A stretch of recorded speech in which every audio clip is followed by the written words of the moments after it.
It's a hot one. But let me tell you, it gets even hotter when you're dealing with this K-1 visa and things get denied. Stay tuned, I'll tell you all about it. So this week has been a crazy conundrum of things going on between me and my wife trying to get her adjustment of status process going. As I mentioned earlier, we got married on August 3rd. We filed the paperwork, we filed for the marriage license, we had an official ceremony, had paperwork signed off, sent it off. Then I started the process for filing the adjustment of status, which is the I-485. And so then we're just waiting to get our I-797C form, which is a notice of action, which means that they've received the forms and they are taking action on them.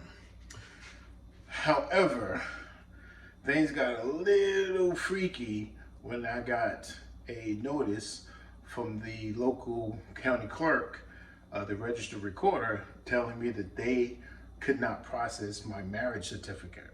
What?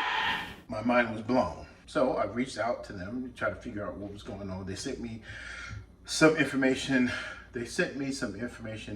In the mail that indicated that they had a problem with the application that I sent in and that it was ineligible.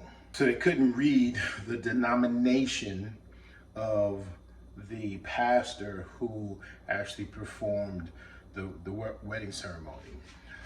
When I looked at it, I read his handwriting, it looked perfectly like non-denominational. They didn't think so, and I guess I can understand they didn't want to guess and get it wrong.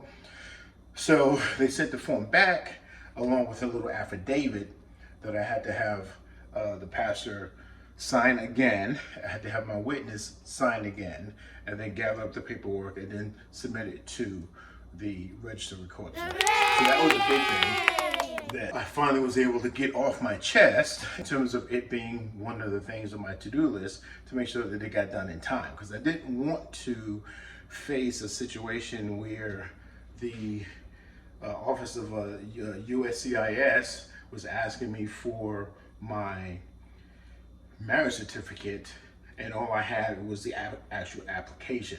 So I was trying to get that in process as soon as possible. Luckily, it doesn't seem like there's any other problem besides that, except the fact that they couldn't read certain things on there. Then the next thing that happened, which was really quite interesting, was I was at work. And I believe I mentioned that I work in a predominantly Vietnamese environment. So it's really not that often that I run into people who are not Vietnamese. And it's usually quite interesting when I run into other folks who look like me, who are in there with, you know, their Vietnamese spouses or girlfriends or whatever. So anyway, I'm there and this African-American gentleman comes in. And he's bald head like me, he's much thinner, he's a little older probably, probably just over 60. And he's coming in and he's walking back and forth. And I ain't paying no attention, you know, he looked harmless.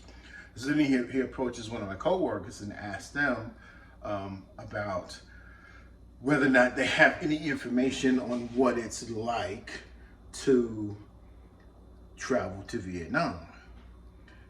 So the guy turns around and says, "Oh, you've got the right person to talk to right now, because this gentleman has been to Vietnam several times," and he was indicating me. To make a long story short, the gentleman comes over to ask him, you know, when is he taking this trip? He told me he's taking it in November, and I asked him why, and he told me that he was going there to marry his girlfriend.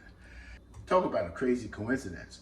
We started talking about, you know, how he met his wife, his future wife, and what he was going to do, how he was going to get there. And he told me that he was going there with the intentions of bringing her back. Do you really know how long this process takes? And he told me that that was the very reason why he had come to the location where I work. He wanted to find out information on what it takes to one, travel to Vietnam, and then two, to bring your fiance or girlfriend back.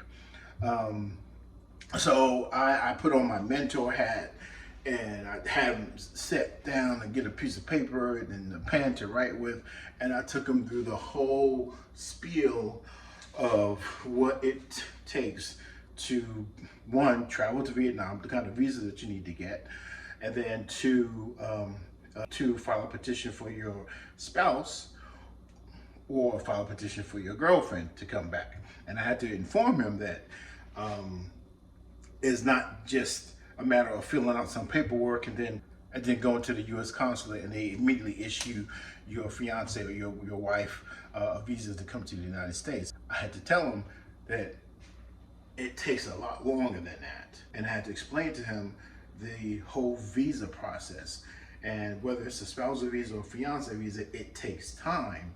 And so I brought up a copy of the webpage for USCIS on my computer, and then I printed out the front page of the Vietnam embassy, because he was planning on staying in Vietnam, because he was planning to stay in Vietnam until he was able to bring his wife back. So I said, well, you're going to need an extended visa. Now, a 30-day visa is not going to work, and a multiple entry visa is also not going to work, because you're not trying to go in and out, you're just trying to stay there longer. So I gave him information for the Vietnamese consulate or embassy right here in California, and told him to just contact them directly, tell him what he's trying to do, and they would be the best source for getting him the type of visa that he needs in order to stay with his fiance or future wife until they get married, and then they get the visa, and then they come back to the United States. So I essentially had to teach him about the whole process, and we stood there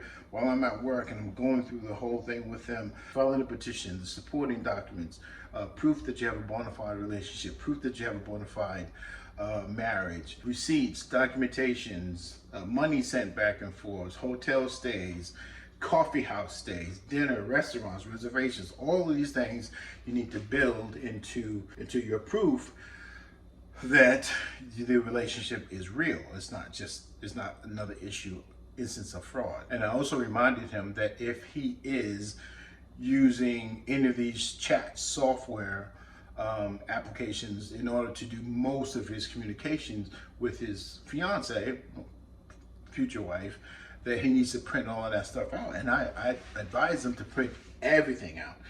I ended up printing out 800 pages of Facebook Messenger chats between my fiance and myself, just to make sure that they understood that while we hadn't met in person for the first 4 months of our relationship, we were constantly talking online and building the relationship, building trust, and building camaraderie and all those things. During the interview, I advised them that during the interview, she will be provided with a translator. And the translators don't speak to her in her native language when she gets asked to take, an oath to swear affirm that she's going to tell the truth. I told him that in my case, my fiance speaks very good English, and so although the translator spoke to her in Vietnamese, she responded in English. And then that caught the eye of the actual interviewer guy. And he was like, oh, wow, your English is very well. And then he talked to her for a few times, for a few questions. And then he turned most of his questioning to me. And he and I started chatting, like we were all friends. And that's what I told this gentleman what he needed to do, is let his fiance speak in English, because that's going to be a clear indication that they were able to have a relationship through normal channels of communication, both having a common language, in common. Not him having to go to a translator or something like that in order to understand her. That again gives a better indication that it is a bona fide relationship. And I literally gave this guy, probably hundreds of dollars worth of information so that he can get started off on the right foot. And I have to tell you, I came away feeling good that I was able to help this gentleman. And I couldn't help but feel that this was fate. Fate brought that guy to my place of work in front of me asking one of my co-workers, what does he know about what does it take to go to Vietnam? And of course, my coworker immediately thought of me and just turned the gentleman's attention to me, and I was able to help him. So I can't help but think that this was fate. And so I was happy to help him. I was happy to put him in the right direction. And I hope that if he has any questions, he actually comes back to my place of work and looks me up and tries to find me again so I can help him again. Because I didn't really want to get all in his business and, you know, ask his name and his number and blah, blah, blah, blah, blah. But I hope that if he does have questions, that he realized that I was sincere in my efforts to help him, and then he comes back. So even though my own situation has been a roller coaster ride with rejections and then resubmissions and all these other things, it was really good to find some level ground and be able to help someone who would otherwise probably start off doing exactly the wrong thing. So yeah, you know, it's a crazy roller coaster ride, but I'm happy that I'm on it. And pretty soon I'm gonna start showing you my better half. She's in the room taking a nap because she had classes today and she had to get up early. But yeah, if any of this has been helpful to you or inspiring, please feel free to like and subscribe. I got a ton of other videos dating way back to 2018 when my process for the K1 visa initially started. So you can get our history all through the 2020 pandemic and everything else.